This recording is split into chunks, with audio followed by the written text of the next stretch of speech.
হিন্দু পণ্ডিতদেরকে বলবো, আমি মনে করি আপনার ধর্ম বিশ্বাস করেন, আপনাদের ধর্মের নামে কেউ যে অধর্মের কাজ করে, অন্য ধর্মে আঘাত করে, তাদের বিরুদ্ধে আপনাদের বক্তব্য চাই।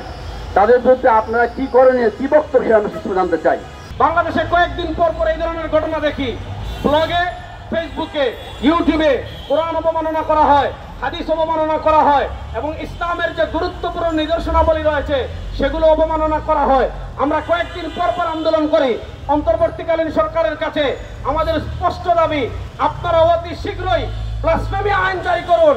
অর্থাৎ কেউ যদি ধর্ম অবমাননা করে, কোরআন অবমাননা করে, আমার নবীকে অবমাননা করে, তার সর্বোচ্চ শাস্তি হবে ফাঁসি।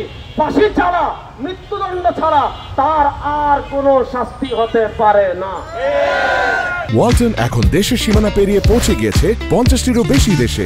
ওয়ালটন, ঘরে ঘরে, বিশ্বজুড়ে। সুতরাং আজকের মানববন্ধন থেকে আমরা অন্তর্বর্তীকালীন সরকারের কাছে 1 নম্বর দাবি জানাচ্ছি, অপর কুমারকে গ্রেফতার করেছেন, 1 নম্বর গ্রেফতার করেছেন, গ্রেফতার করেই তার বিচার শেষ না, জেলখানায় দিয়েই তার বিচার শেষ না, বরং সে পৃথিবীর 250 কোটি মুসলমানদের প্রাণের স্পন্দন, 250 কোটি মুসলমানের আবেগের সাথে যে আমাদের ধর্মীয় গ্রন্থ আল্লাহর কালাম কোরআন রয়েছে, সেই কোরআন যে অবমাননা করেছে তাকে সর্বোচ্চ শাস্তি, মৃত্যুদণ্ড দিতে হবে।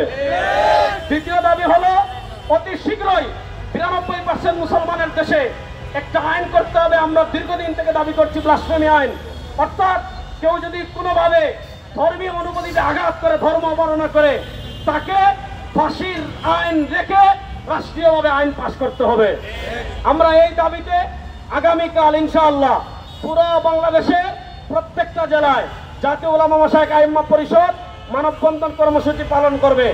এরপরেও যদি তাকে সর্বোচ্চ শাস্তি, ফাঁসি প্রদান না করা হয়, জাতীয় উলামা মাশায়েখ আইম্মা পরিষদের প্রধান উপদেষ্টা, ইসলামী আন্দোলন বাংলাদেশের মুহতারাম আমির মুফতি সৈয়দ মোহাম্মদ রেজাউল করিম পীর সাহেব চরমনাইর নেতৃত্বে ইনশাআল্লাহ বাংলাদেশে এমন গণ আন্দোলন গড়ে তোলা হবে, নাস্তিক মুরতাদ, দিল্লির দালালেরা দিল্লিতে পালিয়ে গিয়েছে, আমেরিকার দালালেরা আমেরিকাতে পালিয়ে যাবে ইনশাআল্লাহ।